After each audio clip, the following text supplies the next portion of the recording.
Biden administration is boosting cybersecurity at U.S. ports. A new executive order will be set for tougher rules for port infrastructure and establish a new maritime security director. Joining us right now is Theresa Payton, founder and CEO of cybersecurity intelligence firm Fortalice Solutions. She was the first woman to serve as the chief information officer for the White House. I want to thank you for joining us.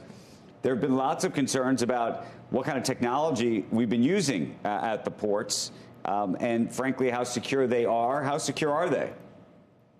Well, there's a lot of concerns because of the complexity of the operations, the complexity of the technology. In fact, a lot of people may not realize this. Many of the ship-to-port cranes are actually built in China, not in the United States, and not in other nations that build these types of cranes. And so there's a lot of concerns about remote access, remote control, and whether or not there could be, if there's some type of a future escalation of conflict between us and China, some type of disruption of operations. Has there been anything that we've identified genuinely to suggest that that the Chinese government has the ability to hack into or has built trapdoors, if you will, into some of these cranes and other technology that's at the ports?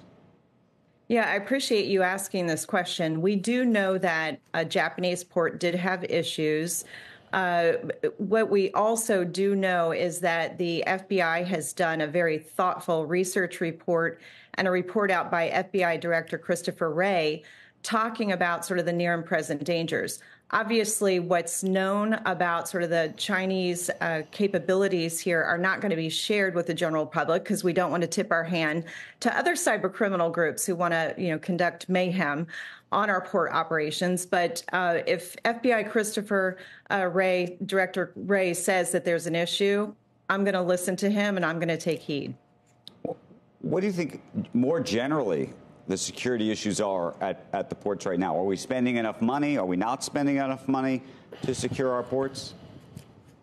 We are spending a tremendous amount of money, and there are some great lessons learned that can be taken from a smaller level to the national level. So, for example, Los Angeles ports about 10 years ago actually stood up their cybersecurity operations center, some best practices around threat intelligence sharing.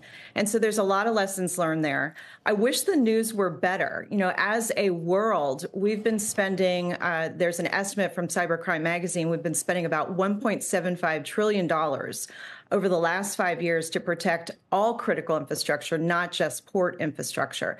So I wish the news were better. What I would say is, despite all of the money that's been spent, the improvements that have been made, that the cyber criminals are improving their tactics. So we need a playbook for not if they attack the ports, but when they attack the ports, are they resilient? Are they recoverable?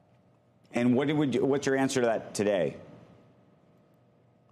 Some of the ports would struggle. But the good news is there's a lot of thought processes being put into this. There's a lot of practicing.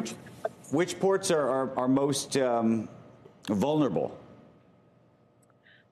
I don't want to name any specific locations, but what I would say is it is known that the more complexity you have in your operations, the easier it is for nation states and cyber criminals to hide. So the more complex an operation, the more challenging it is to protect despite your best efforts. And so this is where those playbooks of practicing for when the disaster happens, how resilient are we? How recoverable are we? What is our call tree? That is the important next step to take. The work the Biden administration is doing right now is critical, vital, and fabulous steps for our future, but it doesn't erase the realities that we face today.